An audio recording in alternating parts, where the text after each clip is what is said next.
Hey guys, I'm in the lobby of a cute little hotel in Amsterdam, so you're gonna hear background noises. I already told you that, pretend you're in my living room, so pretend you're in the lobby with me.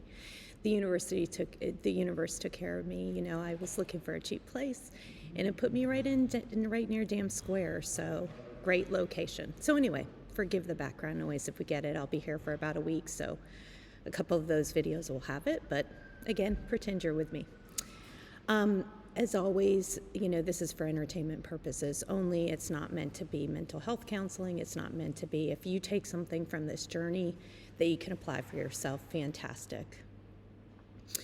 I realized after the last video, I'm trying to go in chronological order, but I realized that I should add some important information after several of you reached out to me. With the rape, I really put myself through it for a long time, for putting myself into that situation. Later in my healing journey, one of my incredible soul sisters, we'll call her Mullet, was kind enough to go through all the details of that night with me. And I realized I was drugged. It took me a while to figure it out. It was a natural substance that was used. But I just wanted to share that again. I'll try to go in chronological order, but sometimes I've just got to go a little bit out of order to assure you guys and to give you more details that are relevant to the last video. I also want to assure you that the predator is in jail. So I want to thank you for your messages of love, support, concern. There's so many details that I need to cover in these videos to keep them succinct. And I realized I forgot to share two other important things. The first one was my gratitude for Hadi throughout the grant and patent process. I'm someone who's friendly to everyone, and not many people know I'm super selective about who I have in my inner circle and who I call a friend and who I share with. And really, I can count those people on my hand. Even fewer still would I ask for help. There were several times throughout my grant and patent process that I completely doubted myself. I was way over my head, and I just couldn't seem to get past that blockage. I really didn't think I could do it. Each of those times, I asked Hadi for help, and he showed up to give me a hug, or literally told me off about doubting myself. I wouldn't have thought that new nonsense style would have worked on me instead of, a soft place to fall. But basically him acting like I was ridiculous for even thinking it, and his frank manner helped every single time. It just made me realize that he had full faith in me and made me have full faith, weirdly enough. I even asked him to come to a dinner meeting with a potential tech partner. Now, he didn't fully know about technologies, but he always had crazy insights that I really valued and crazy intuition that was always super helpful to me. He showed up at dinner and then left abruptly when we finished eating, and I couldn't figure out why. And then after, we were having after-dinner drinks at the restaurant balcony, and he came back. While he was there, we were talking to the couple, and Hadi started speaking French and speaking about the opera. To be honest with you, that's one of the things I loved about him. It didn't matter what the topic, what the experience. He constantly had great insights. He constantly surprised me. He constantly had tons of knowledge on it and so many different levels of intellect, and he was always keeping me on my toes. After the couple left, he also lectured me pretty sternly about saying several times during dinner that I didn't know what I was doing or I didn't know what I was talking about. It's funny because as I was sharing it with a technical partner or a potential technical partner, I know so much about technology, but traditionally I'm an HR person. I coach. I'm not a technologist. And so he really got on me about and left because he was so irritated that I kept saying I didn't know what I was talking about. His funny, stern way about lecturing me about it, I can't tell you how grateful I was for his support and proverbial checking of me. He was always super protective, and that's why despite everything I shared in the last video, he always made me feel safe and seen. The other thing that I need to quickly share that I didn't articulate very well in the last video, and it's important to share for context, is I wasn't putting all the responsibility of them sleeping together on Layla. I want to make it clear that Hadi was as capable for not being honest with me. Had I known that he was sleeping with others, I wouldn't have slept with him. I'm a big believer in adult conversations, and the thing is we hadn't made a commitment to each other. So while technically he didn't cheat on me, he did lie by omission and had crappy ethics, to say the least. So he is accountable for not having an adult conversation with me. I'm a firm believer in the truth, always, and he knew that. So I didn't want to not address that. Layla was actively trying to manipulate me while pretending she was a friend to me. That's why I addressed it the way I did in the video. Layla didn't understand the depth of the connection between me and Hadi, and frankly at the time, I don't even think Hadi did. More about this story will evolve later, but I thought it was important to communicate my feelings about shared culpability. Before I went to Mongolia, I was supposed to go to Portugal. And this video is about the trip to Mongolia now that we're getting started. A couple weeks before I was going to Portugal and I was going to do the Camino, and then given how much work I was doing and how in my head I was and how much I was doing intellectually throughout the NSF grant, as well as the filing the full patent on the NFT that had an HR component to it, I just wanted to challenge myself physically, emotionally, go somewhere that I had never been, have a cultural immersion. So before the all-in conversation with Hadi occurred, about a couple weeks before it, I decided to go to Mongolia instead, just completely challenge myself. So that was a couple weeks before I was leaving. After the all-in conversation, timing is a little bit, I can't remember the exact timing, but I realized I handled that conversation so poorly because I was terrified. And I'm a big believer in owning your own mistakes. So I sent him a text, apologized to him, said, let's communicate, let's have a conversation. I really like to talk to you about it. And was hoping, I understood he's someone who needs to go process by himself, and I understand that. And so I just kind of left it as, let me know if you wanted to get together before I go to Mongolia or when I get back from Mongolia, but I'd love to talk to you. Layla was actively asking about me, sending texts and trying to get in my head and telling me he didn't want to be with me. I played her games. I mean, I knew she was manipulating me. And so, honestly, as sad as this sounds, and as much as I wish I wasn't doing it, and we'll talk about that in later videos, I was like, all right, let's play. So I played games with her, and I was thinking about how ridiculous she was in my head. But I told her information on purpose just to see how far she would take it. She wasn't getting in my head about Hadi. I knew our connection. But I played her games. I even told her that she should bring me flowers and leave it on the porch of my house so that, he could get jealous and hurry him up along. Honestly, she wanted to do it. And then I told her later, look, I'm not into games. I'm not into playing games. I'm a truthful kind of girl. I think she was pretty disappointed because she couldn't, catch me in a lie again. But again, she's just ridiculous. And honestly, later I'll tell you that the end of the Layla conversation, but honestly, I was just playing games. I spent about 2 weeks hoping he would take me up on the conversation. I was finishing up the full grant. I was, up to my eyeballs in technical stuff. And I felt like the clock was ticking away, and every day it was harder and harder and harder and harder and torture, hoping he would talk to me. It was just super hard. Turned in the grant, told all my clients for the first time ever that I was taking time for myself. I was super proud of myself. I was looking out for myself for once, and was on my way to Mongolia. Right before I went to Mongolia, it was super bittersweet because honestly, I'm a girl who loves to travel by myself. I don't really want anyone on my travels. It's more because if I bring them on my travels, I feel responsible for them, kind of self-inflicted, that they have to have a good time, and I just really love traveling by myself. The interesting thing about Mongolia is when I was at the airport, I really wanted Hadi with me.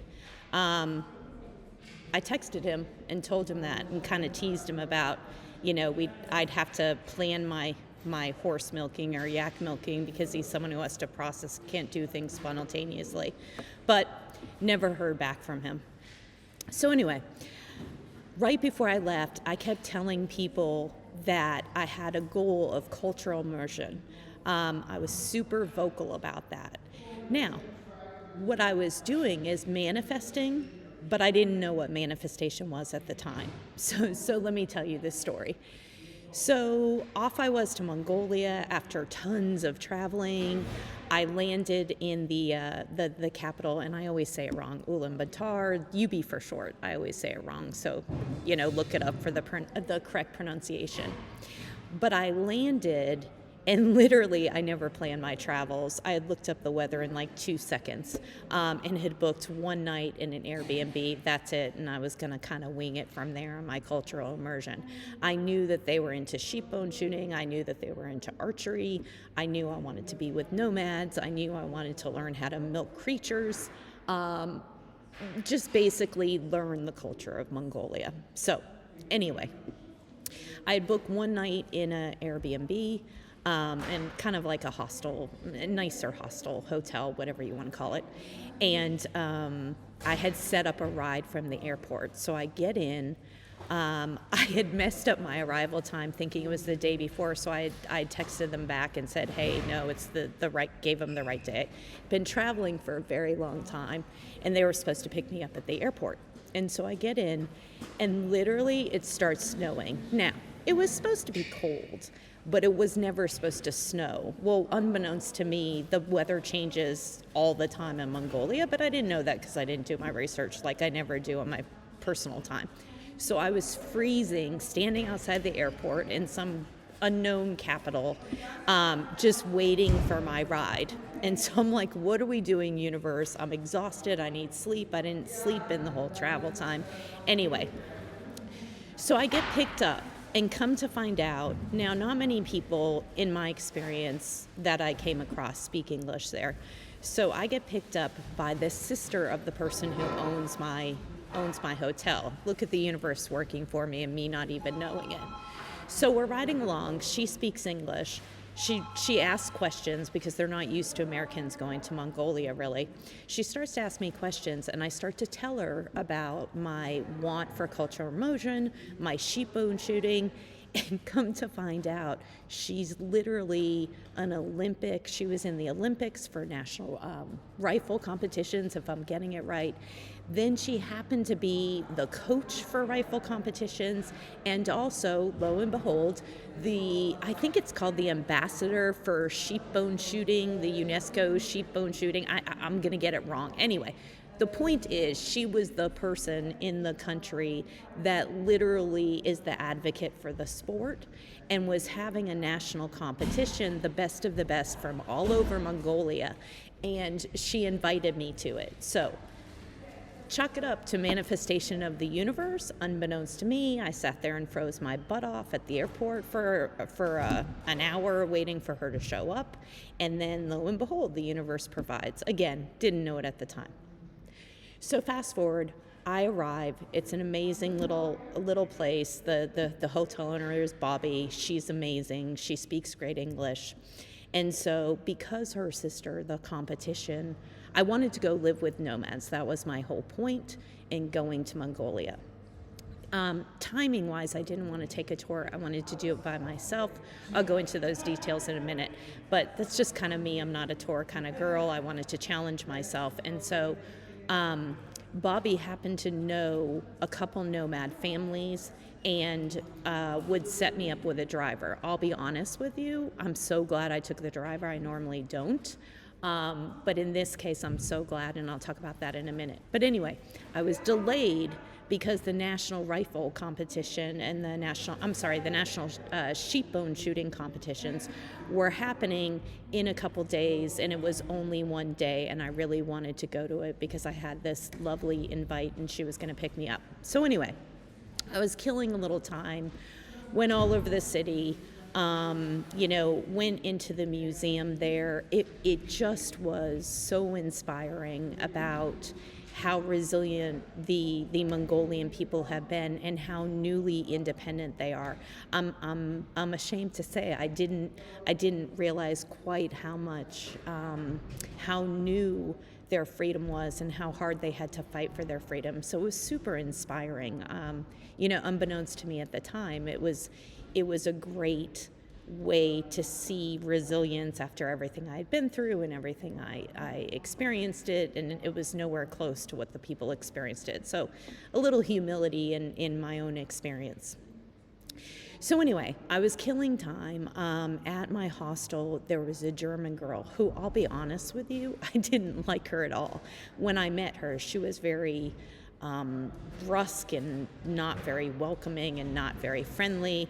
And so, again, I was killing time, and she had set up a tour of staying in yurts close to right outside the city in a national park. It was a hiking tour. They were supposed to stay with families and then see a couple like rocks and monasteries and go hiking. So I think to save herself money, she invited me because she didn't like me either, candidly. And I was like, well, who cares? Kill time, stay in a yurt with someone interesting. Worst case, it's one overnight, and then, we'll be done with it. Well, candidly, thank God I went for her, and I'm so glad I did for me, because the tour of staying in a yurt was a joke. We went to see a rock. I think it was called Turtle Rock, and it was literally a rock. It was so boring. And then, I know, I'm sorry, but it was boring. And then we went to a beautiful monastery, which was amazing. And then, long story short, they dumped us in this yurt where we were supposed to experience, nomad families.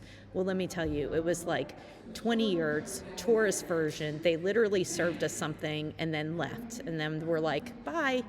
And so we were super bored. It wasn't great hiking.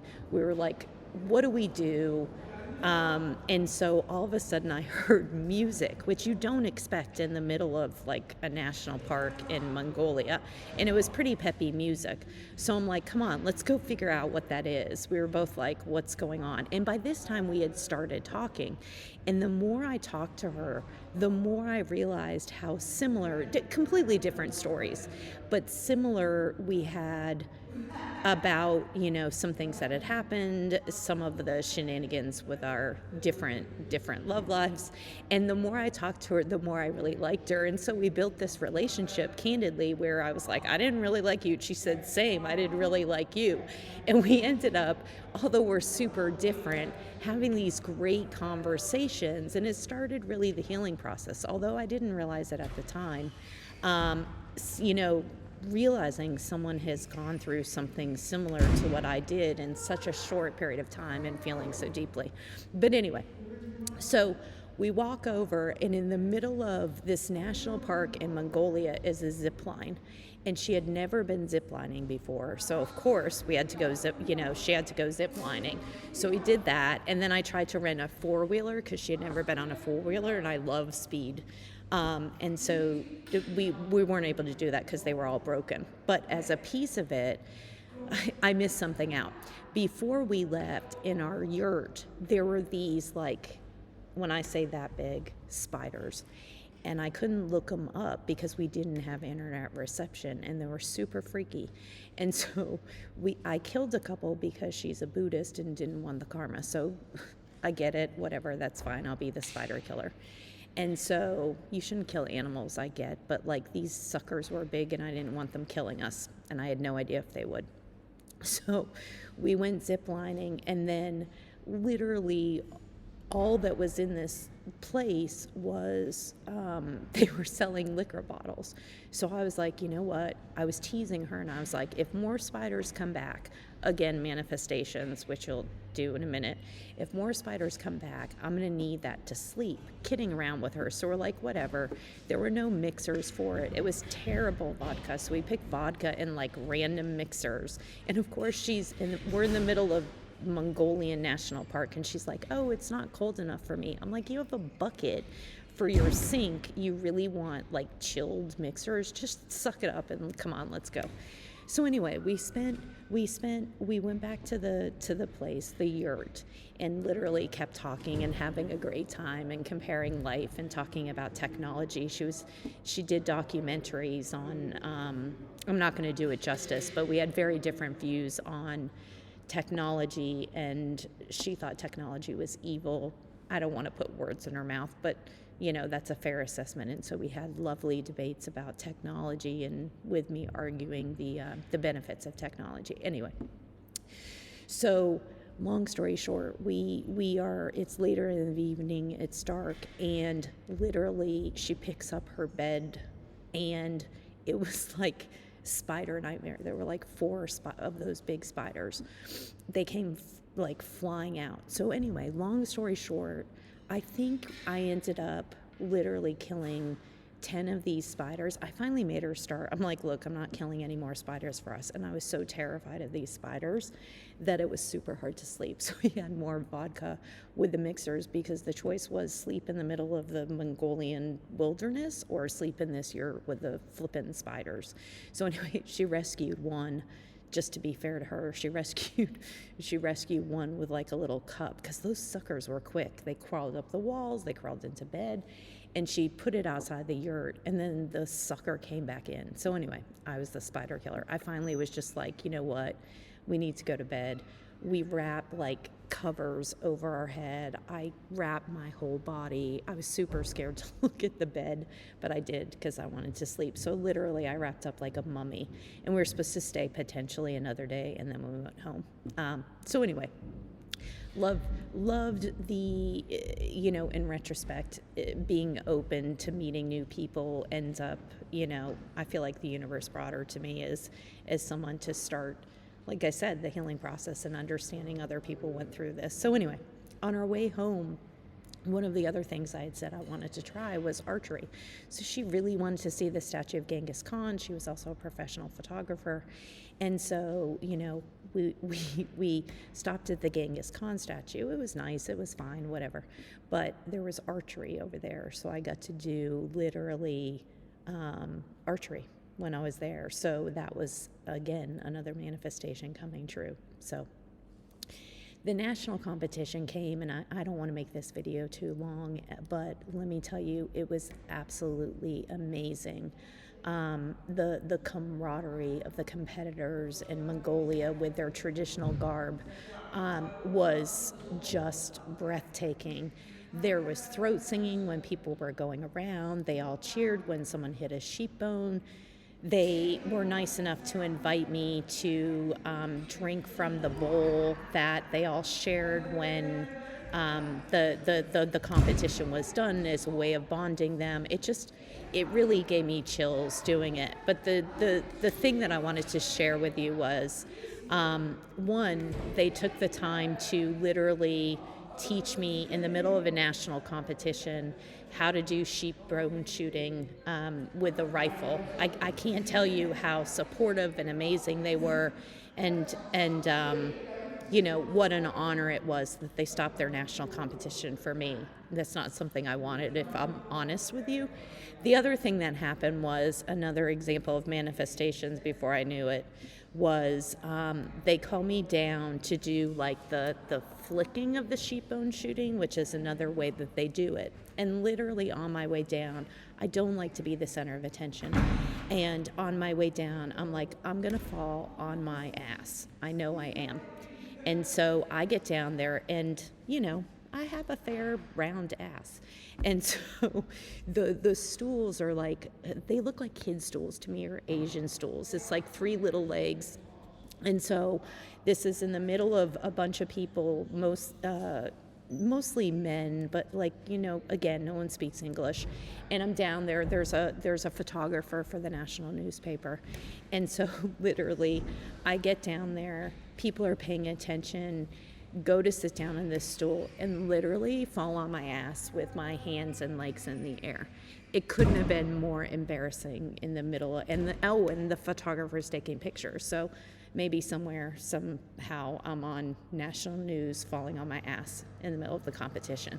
So anyway, yet another example of my manifestations from a negative side instead of the positive learning cultural. But it was just simply amazing. So then after my, immersion with the sheep bone sheeting, immersion with the archery, I was off to experience my nomads that I had asked for. So they were super surprised. Apparently they never do it. They go on tours. I just didn't want the tourist version. So off I go with my driver to stay with 2 sets of nomad families out in the middle of nowhere. So that's exactly what I wanted. I wanted to live like a nomad. I wanted to really experience the culture. I knew no one was going to speak English. And so the traffic, just a side note, the traffic in UB is literally, it reminds me of playing bumper cars, and it looks like the goal is see who can get closest to a bumper without actually hitting it. That's how the traffic is in UB. It's quite funny, actually. When you get out of the city, the traffic jams are literally animals. And so I cannot tell you how many hundreds of animals I saw on our drive in the middle of nowhere. And the highways, I say highways, it's highways with huge potholes. So we took like this Russian minivan going out. The driver didn't speak English. So we're going to stay with the first family, and I'm super excited. Not really talking to the driver because we can't really communicate. He didn't understand gesticulation at all, so I felt like I was running without running blind or without an extra sense. So anyway, we go and we get to the first family, and I'm trying to make this short. Literally, the family taught me how to milk horses, and they were living in one yurt. I was living in the second yurt. And so the funniest thing to me, or the most interesting thing to me, was they did have power in my yurt, and it was a 9-volt battery. And so in the middle of me changing, they would come in and like unplug it, which was a little weird for me, for people to come in when I'm half dressed in my yurt without my permission, but I don't know, yurt culture. So that was a little off-putting, but whatever. The other thing is, because I was there with a family, they were hosting me. I'm sure they were being extravagant with kind of what they were serving. I'm someone who travels all the time and is super open to try new things. That's why I was there in the first place. But what they were serving, this is kind of traditionally what was happening. So I'm sitting with the family in their yurt, and I had seen a container. It was like a 2-foot container. It looks like a Tupperware container of meat on the floor. And so the morning I woke up, mind you, I'm drinking coffee now. I'm someone who loves coffee. Forgot that they wouldn't have coffee, so they served salted milk tea. I can tell you sometimes it's great because it has yak milk in it. Sometimes it's terrible because it has horse milk in it. It's literally all they drink. And so depending on what milk was in it, sometimes it was terrible, sometimes it wasn't. That's what I got for breakfast. The other thing, and I have to tell you, these people couldn't have been nicer and more generous with hosting me. So I'm saying this tongue-in-cheek because, I'm looking at it through my American eyes. They literally, for breakfast, put this 2-foot container that I was talking about on my lap and handed me a cleaver and somehow told me like it was the lungs, it was good, thumbs up, good, and to basically cleave myself off a piece of meat. Now, I'll be honest with you, I had seen my driver the night before throwing up from eating the meat that I avoided and kind of pushed around in my rice the night before, to be polite but also avoid eating mystery meat. And so when they gave it to me, you've never seen, I was trying to do like, those cheese graters? I was trying to do like a cheese grater size of this mystery meat that had been sitting on the floor for probably longer than I knew with a cleaver. So that was pretty much every day I was trying to avoid some mystery meat to stay alive. No one knew where I was. It was, I really was like, oh my God, I bit off more than I could chew. So anyway, we left the first yurt and then we went to the second yurt, which was another 5-hour drive. Now, when I say 5 hours, 3 or 4 hours of that was through the mountains. Think like 4-wheel drive, like a great 4-wheel drive ride, like 4-wheelers. And it had like 5 different paths through the mountains, just like up, down, pick a path. I'm so glad I had a driver. I can't even tell you. So anyway, 3 hours in, we hit this place, and I have no concept of, is it 2 hours more? Is it 4 hours more? Because again, he doesn't speak English. And we're out in the middle of nowhere. And so we're at like, I don't know, like, I think it was 14,000 feet above sea level. And then I started freaking out and saying, oh, well, like, when does altitude sickness happen? And what are the symptoms of altitude sickness? I don't know. I grew up in Saudi Arabia. And so then I'm getting worried about it. And so I can't Google it. I have no Wi-Fi. I'm like, Shelley, you really didn't think this through. And so I literally were like, stop. I told the guy, stop. So he stopped. And I'm like, how do I communicate? How much further are we going? And are we going up the mountains?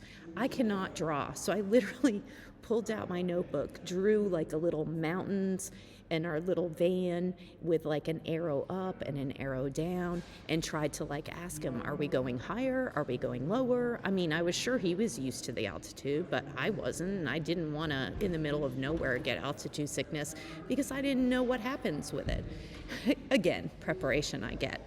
So anyway, I drew this picture. Now my drawings are bad, but like, I'm like up arrow, down arrow. The guy had no idea what I was saying. So that's important to know for later in the story. So literally I made him pull off the road to call my hotel person to translate. And so we were going to go higher in the mountains. So anyway, he grumbled because I made him go through like a valley pass and it took longer. So anyway, long story short, he didn't know what the heck I was saying. And that was concerning later in my trip. So we get there, we go to this nomad, another nomad village, and I've got to be honest, when I was with the German, I was kind of, squatty potties are around the world, I get it, but that was, I was kind of complaining because the squatty potty was pretty gross with the German. Well, let me tell you, I had seen nothing. When I got to the nomad village, it was literally a box. It had a hole for the head, a hole for the ass, God knows why, no door, and it hadn't been cleaned out in probably 20 years. Now, I'll be honest with you, I'm not someone who wants to go to the bathroom outside, but in this case, I just wanted to go off in the middle of the mountains and not be disrespectful to their lands, but not be in the squatty potty. So I had the squatty potty. I literally was avoiding meat, had no snacks with me, and so literally had 2 oranges that I've been eating now for like, I think that's all I had for a week, along with like 2 liters of water every single day because I was so thirsty out there. It was so amazing though because it was out in the middle of nowhere. It was so quiet that the sky was just breathtaking. I can't even tell you how spiritual and how energetic Mongolia is. But you literally hear birds from miles away soaring above you. You can hear them coming. That's how quiet it was. It just was, I can't even tell you how amazing it was there. It was so beautiful. I saw 6 eagles together. So anyway, so I learned how to make vodka. That was everywhere. It's what they did to keep warm, I think, candidly. Honestly, I made it. I have no idea how they made it because I was trying to figure it out. They were speaking in Mongolian. And I made the horse milk. I was stirring the horse milk. I have no idea why we were stirring the horse milk. I made yak ox milk, yak milk. Anyway, it doesn't matter. So I was learning all these things like I had wanted to, and living living the nomad lifestyle. But candidly, by almost, I had 2 more days, I think, in my trip. And all of a sudden, too much information, I know, but I stopped peeing, and I'm like, I must have been super dehydrated. And I literally started to worry. I'm like, you're not going to be safe. Like, you bit off for once in your life, you bit off more than you can chew. And I was super pissed at myself because I wanted to literally accomplish living like a nomad, like I had set out to do, and I wasn't going to fail. And then I was like, you know what? You couldn't even get the driver to figure out what you drew to go up or down. It's not really safe for you to be out here and get sick because you're 10 hours from civilization. So anyway, there and then I decided to let go of my ego and go back a day or two early. And I realized on that trip, candidly, that I was more bougie than I thought, because I'm famous for like just going to functional hotel rooms, but I never knew how much I cared about toilets, showers, and food sanitation before that trip. Again, the people couldn't have been more amazing, but honestly, I had had enough. So anyway, I got in touch with the hotel lady again, got driven home, and had my lovely shower. One of the other things was when I got back to UB, I found out that a tradition in Mongolia is our horse head fiddles. And so it brings, I'm going to do a bad job, so feel free to for anybody to correct me who knows about the culture, but basically it's a sign of health, wellness, happiness, and Hadi's super musical. And I just knew that I needed to bring him back a horse head fiddle. It was meant to be his. So literally, simultaneously, my brother called me and asked me to stop in Qatar on my way home. I was going through Istanbul to get back, and Qatar was 3.5 hours away from where I was versus, day flights. And they reminded me I hadn't been in a couple years. So literally this horsehead fiddle was handmade that I was bringing. So I put it on my back and literally was carrying it from airport to airport to airport. I felt like I was back in, primary school. But anyway, I knew that it was meant to be Hadi, so I brought it. So there I go. My brother was generous. He said to come to Qatar so I didn't have to pay for another ticket. He would pay the way. And so the ticket was bought, and it was a different airline. So when I went to Istanbul, I was like, oh, I hope they don't lose my luggage. I hope they don't lose my luggage. Guess what? Manifestations. Didn't really know the laws of the universe at the time. They lost my luggage. Total whiplash, land in Doha. It's total whiplash going from milking horses and all these yaks and, eagles and, just land everywhere to luxury and people. And it was just like being in total cultural whiplash. I had to go shopping for clothes in Doha. My brother wouldn't hear of not being like, here, spending money. So it's just so like him. So honestly, I just took it and then returned it to his cash in the States instead of fighting it because, he's super generous. The other thing was he was super generous with, they live in kind of like a compound. Think of it as like a neighborhood. So generous with meeting all their friends and lovely life in Doha. He knew I love shawarmas. We grew up in Saudi Arabia, and so my favorite sandwich is a shawarma. And so I told him that I'm going to be eating shawarmas all week. And so instead of, getting a 10 rial or like $3 shawarma, he decided to throw me a shawarma party. I'll be honest with you. So like the guys cut in front of you by the pool area with lots of people there. I just wanted a $3 shawarma. I'm not someone, again, who likes the center of attention, so I was embarrassed, but it was super sweet and super generous of him to want to throw it for me. And it ended up being okay because, honestly, it just ended up being like business meetings, and I got to meet all the people, and, it was no big deal. A couple people teased me about having Shelley Fest or some version of that, but I was so thankful because it was super generous and a nice thing for them to do, both my brother and my sister-in-law. But I was super thankful because the universe at that party, I met one of the most amazing human beings and leaders that I've ever met, and had an opportunity to connect with him later again.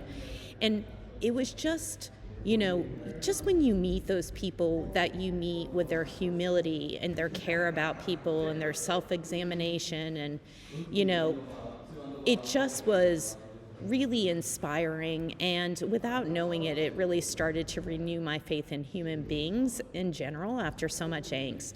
And actually, talking to him in a weird way, I didn't realize at the time, but planted an early seed for Global Divine Alchemy. As part of my trip too, I ended up sharing, because I had the horsehead fiddle on my back, and I'm not someone who lies or play games, so when I was asked about it, it was hard not to notice it because it was on my back coming in from the airport. I shared with my brother that Hadi was my person, and that I wanted to spend the rest of my life with him. I remember at the time him saying that he was 100% excited for me, and I'll be honest with me, just for context, I'll be honest with you, for context. Both brothers are super protective of me. I always joke with my friends that, if you put both brothers and meet someone that I'm with and I introduce them, my younger brother will take him out to a strip joint and then, pretend he's best friends with them and then report everything to me. Whereas my older brother will sit him around, a fire at night, having a cigar and a whiskey, and ask him his intent. They're both super protective of me. So the fact that he was like, all in, I'm so excited for you, my gut said something is up, but then I was like, oh, great, he's finally growing and learning to stay out of my business and just be happy for me. I wish I hadn't ignored my screaming gut feeling. He asked me point blank why I broke it off, and the all-in conversation, and why I kind of separated and had that conversation, and so I'm someone who's super private, as I've shared with you, despite me doing this. And so I was candid about saying that Hadi needed to realize we were both right for each other and own it instead of the hot and cold. And I joked to my brother about he should be ecstatic about it, because my brother frequently yelled at me that I should change my career and chase money, and who did I think I was? Mother Teresa. And this is a constant battle between my brother and I, because we just have different value bases. I like to help people. He likes to make money. Not good, not bad, but very different. And he just doesn't understand it. Money is important to have a shelter, but it's just not my main driver. So anyway, I was teasing my brother, and I shared that Hadi did care about the money chase, and so he should be thrilled. And so part of that conversation, my brother said, oh, great, you can come be CEO for my new business. He's always trying to get me to work for him in Doha. And then one of my business partners has a job in South Africa. Hadi can work for him. And I remember laughing and being like, why would I possibly want to live in a different country from the man I love when I'm doing my business that I can work from anywhere? So anyway, it was a fun-filled trip, and they couldn't have been more generous. They tried to get me to stay longer, but I was anxious to get back because, I had complete faith when I got back that Hadi would have figured out that we were supposed to be together. So said goodbye to my brother, his neighbors, my sister-in-law, and passed all the inks, and off I flew.